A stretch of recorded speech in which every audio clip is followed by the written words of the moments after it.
What the is up, YouTube? In today's video, we're talking about the Sony A7IV compared to the newly released Sony ZV-E1. I did a video about the Sony ZV-E1 and reasons that maybe you wouldn't want to pick it up if you are a professional. However, this camera is making some noise all over the internet right now, so we're going to dive into the differences between the Sony A7IV, Sony ZV-E1, and at the end we're going to talk about which one you should pick up based on your use case for these cameras. So let's dive in. Before we go any further, let's talk price. So in Canada right now, the Sony ZV-E1 is $3,000 and the Sony A7IV is $3,200, so they're pretty much in the same price point.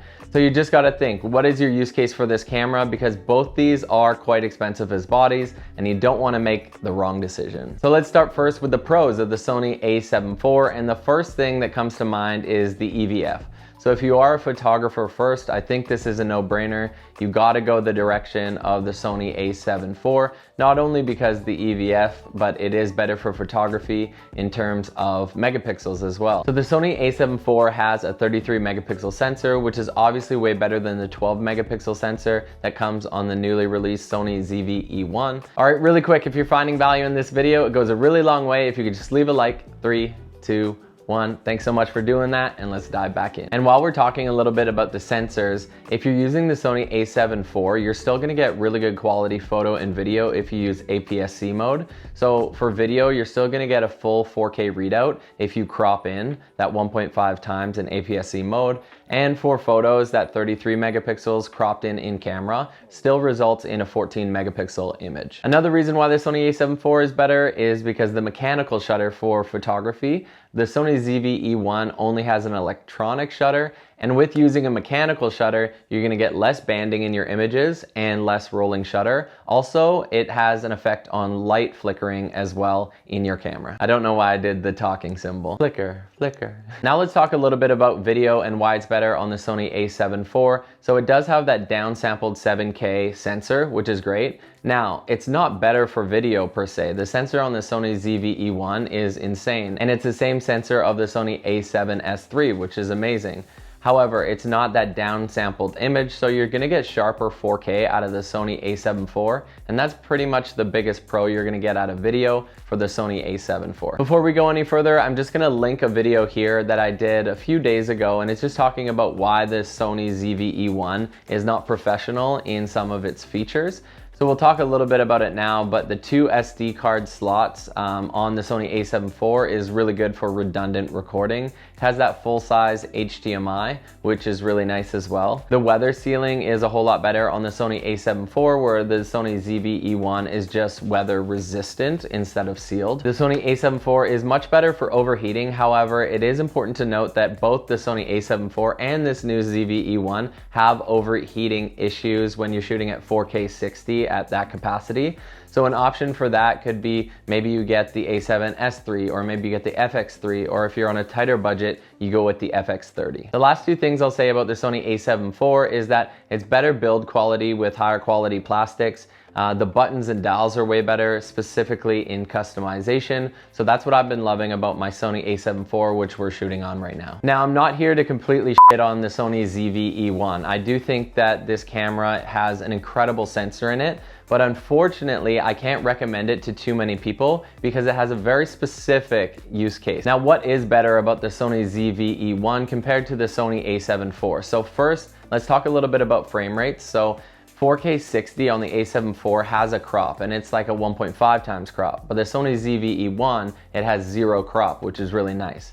Now, it was said that the Sony ZV-E1 is also gonna have 4K 120, but because of some of these overheating issues, Sony dialed that back, they stripped it back, and they say that it's coming, but I can't fully trust that it will. And if it does come, it will have a 10% crop. One of the coolest features for me on the Sony ZV-E1 is if you don't have a monitor, you're gonna wanna see your final image, what that looks like with LUTs. So on the Sony ZV-E1, you can actually just put LUTs directly to the LCD screen, which is an amazing feature, and I wish they had that on the Sony A7IV, but it's nice to see that Sony has given that to some of their newer cameras. Let's talk again about the Sony ZV-E1 sensor for video. It's actually incredible. It's way better in low light, so you shoot at 12,800 ISO, and that's like a base ISO. But for the Sony A7 IV, the base ISO is 3200, so it's not quite as good in low light. Also, the beef with the Sony A7 IV was like the rolling shutter, so that jello effect you get when you like whip and pan the camera using video. I don't think it's that terrible, and a lot of people have just like gotten used to it, but unless you're doing like for a lot of professional work like panning and stuff in your image, I don't think it's the biggest deal, but the rolling shutter is going to be better on the Sony ZV-E1. If you're traveling with the Sony ZV-E1, it's smaller and it's lighter. Now, you will sacrifice some things with the ergonomics of that, but if that's like a primary concern for you, maybe that is a reason why you get the Sony ZV-E1. Autofocus is really good on both these cameras, but the A7R5, with the release of that camera, it got a new like AI autofocus, which is really cool for tracking.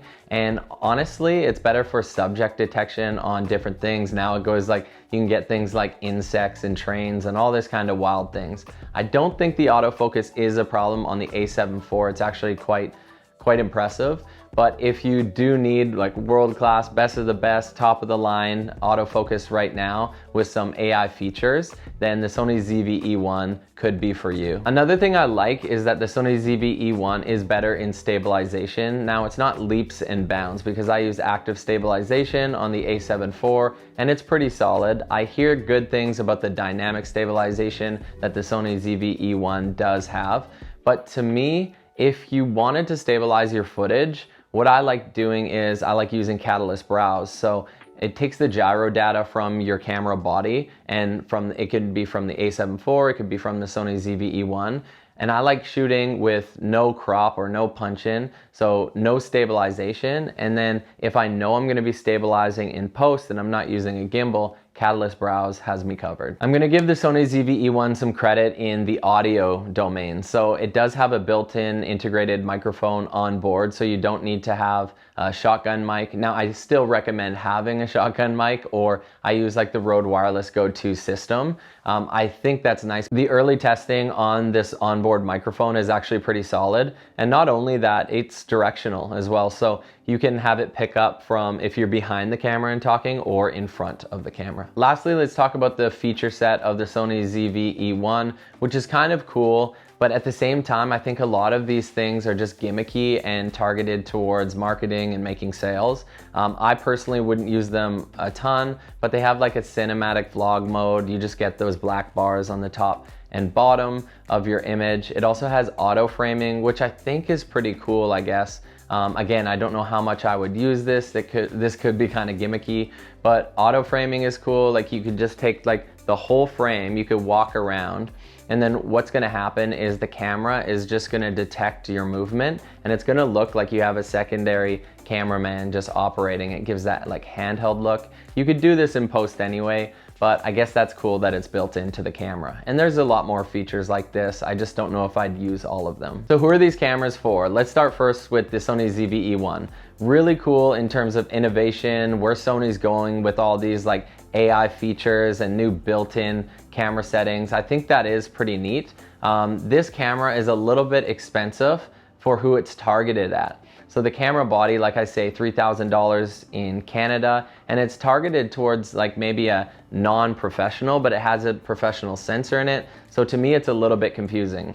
If you are a newer creator and you have $3,000 lying around, I suppose this is the best option on the market for you. And it's still a really good camera. Like it's so impressive. I love the sensor they put in it. However, it's not a professional camera. So to be spending this kind of money for a non-professional camera, because it's stripped back from so many features, the ergonomics, the customization, all this, I just think it's an interesting market to be targeting. Now the Sony A7 IV, I've owned it for a year and a half, and I highly recommend it to professionals. Now I do think that there's some better options on the market for people just getting into photography and videography, like the Sony ZV-E10, it's an APS-C sensor, but I think this Sony A7 IV for hybrid professionals, there's no better camera on the market. Panasonic has kind of now come to the market and challenged a little bit the Sony A7 IV. I got nothing against that. I think they finally figured out their autofocus, so that's amazing. But I am in the Sony ecosystem, and it'd be awkward for me to change over with lenses and flashes and all these kinds of accessories. So I still recommend Sony. and this A7IV is a perfect camera for hybrid professionals. That about wraps up the video. Thank you so much for stopping by. We will see you in the next one, and I hope you got some value out of this. Matty out. Peace.